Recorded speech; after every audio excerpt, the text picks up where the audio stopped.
Welcome to the Game Week 2 team review.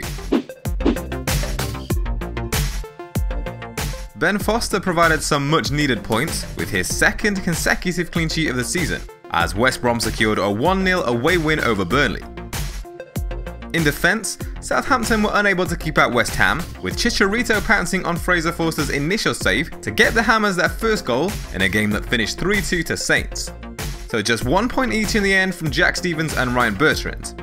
That's the risk you take when you double up in defence, but it did at least pay off last game week. Sead Kolasinac once again played at left centre-back for Arsenal, despite fans and FPL managers alike screaming for Arsene Wenger to field the defender in a wing-back role.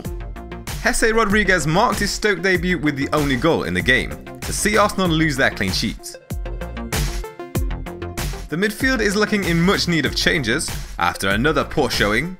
Aaron Ramsey came into the team to replace the injured Wilfred Zaha, and despite looking extremely lively for Arsenal, the Welshman came away without FPL returns. Ramsey took 4 goal attempts against Stoke, none of his teammates managed more.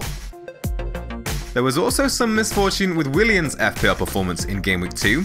The Chelsea midfielder struck the woodwork in the second half, and also provided 3 attempted assists during the game, most notably setting up Alvaro Morata for a big chance.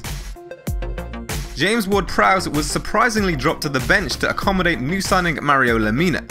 The consensus amongst Saints fans prior to the game seemed to be that it would be club captain Stephen Davis to make way, but the manager had other ideas. One of the first contributions Ward-Prowse made when he came off the bench was to put the ball into the box, which resulted in a second Saints penalty. But as the foul was on Maya Yoshida, it was the defender who won the FPL assist. Man City take on Everton tonight, and a big score is needed from Kevin De Bruyne to add some points in the midfield in what's been a low-scoring game week all round. As for the forwards, Romelu Lukaku was key once again with a goal as captain during Manchester United's 4-0 win over Swansea. Harry Kane hit the woodwork for the second game week running.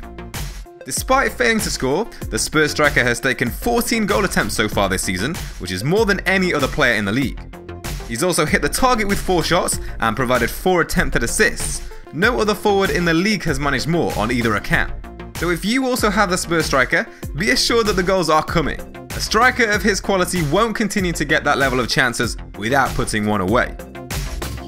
And finally, Roberto Firmino was unable to find a return in a tame Liverpool performance against Crystal Palace, where a Sadio Mane goal secured the Reds a 1-0 win.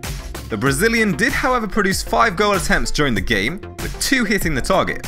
Only Sadio Mane managed more shots on target during the game, amongst teammates.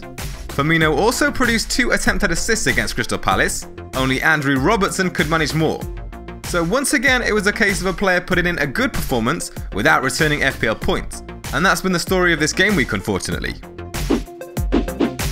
A total score of 110 points so far sees us suffer a huge red arrow, but in the early weeks of the season, overall rank doesn't matter too much. It's more about having patience, remembering there's still 36 game weeks to go, and taking in the data necessary to put together a solid long-term squad for the rest of the season. If you're in the same boat and also had a poor week, remember that it's always better to score low in a low-scoring week. It's the high-scoring weeks where you want to make up ground. Stay tuned for tomorrow night's videos, where we'll be looking ahead to the weekend with players to watch and team selection for Game Week 3.